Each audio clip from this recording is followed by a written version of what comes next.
आज देख रहे हो कि दंगा करने वाले भूल ही गए दंगा भी कभी होता था। उल्टा लटका दिया जाता है उनको। दंगा करते हैं तो तुरंत पकड़ करके उल्टा लटका कर नीचे मिर्च का झोंका लगा दिया जाता है कि हमेशा के लिए भूल जाए। और बहनों और भाइयों, उसकी प्रॉपर्टी को जब्त करके हमने गरीबों के लिए मकान बना दिए। वहां पीएम विश्वकर्मा योजना हो या वन डिस्ट्रिक्ट वन प्रोडक्ट की योजना, हर एक में व्यवस्था दी। बेटी के जन्म लेने से लेकर के बेटी के शादी ब्याह तक की योजना हमने दी है।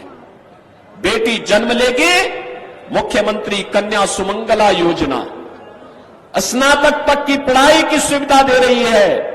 और बेटी शादी ब्याह के योग्य होगी, 51,000 रुपए की राशि उस बेटी की शादी के लिए मुख्यमंत्री सामूहिक विवाह योजना के अंतर्गत उस बेटी के लिए यह भी हम लोग उपलब्ध करवा रहे हैं।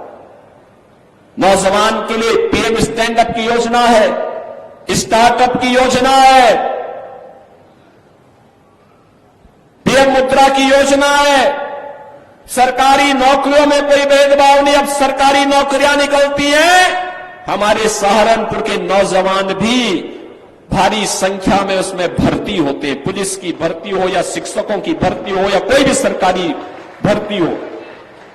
नहीं तो पहले 2-3 जिलों के लोग ही भर्ती जाते थे, बाकी लोगों को ठेंगा दिखा दिया जाता था। हमने कहा ये नहीं चलेगा, 75 के 75 जनपदों की भर्ती होगी। और अगर कोई नौजवानों के भविष्य के साथ खिलवाड़ करेगा, उसके बाप दादों की भी प्रॉपर्टी को जब्त करके गरीबों में हटाने का काम करेंगे। पहले माफिया सिर चढ़ करके बोलते थे। कैसे माफिया सिर चढ़ करके बोलते थे? छोटी छोटी बात को ले दंगा होता था। आज देख रहे हो कि दंगा करने वाले भूल ही गए दंगा भी कभी होता था। उल्टा लटका दिया जाता है उनको। दंगा करते हैं तो तुरंत पकड़ करके उल्टा लटका कर नीचे मिर्च का झोंका लगा दिया जाता है कि हमेशा के लिए भूल जाए।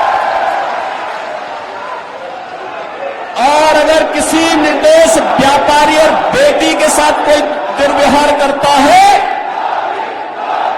और बहनों और भाइयों, उस समय उसकी क्या दुर्गति की जाती है, ये भी आपने देखा होगा। प्रयागराज का माफिया जबरदस्ती एक पिछड़ी जाति के व्यक्ति की निर्मम हत्या करने के आरोप में किस तरीके का व्यवहार करता था। और बहनों और भाइयों, उसकी प्रॉपर्टी को जब्त करके हमने गरीबों के लिए मकान बना दिए। वहां लोगों ने कहा ये सब क्या कर रहे हैं, तो बहुत बड़ा माफिया है। हमने कहा कितना बड़ा माफिया है तो समय बताएगा, लेकिन फिलहाल गरीबों को मकान बनाऊंगा भी और अपने हाथों से मैं देने के लिए जाऊंगा। और मैं स्वयं गया था वहां देने के लिए। बहनों और भाइयों, यह केंद्र की या राज्य की जो भी सरकार है, इसका एक ही विजन है, और वह है जनता जनार्दन की सेवा करना, अपने राज्य को और अपने देश को दुनिया की सबसे बड़ी ताकत बना देना। क्योंकि इससे में आपका भविष्य भी उज्जवल है और आने वाली पीढ़ी का भविष्य भी उज्जवल है।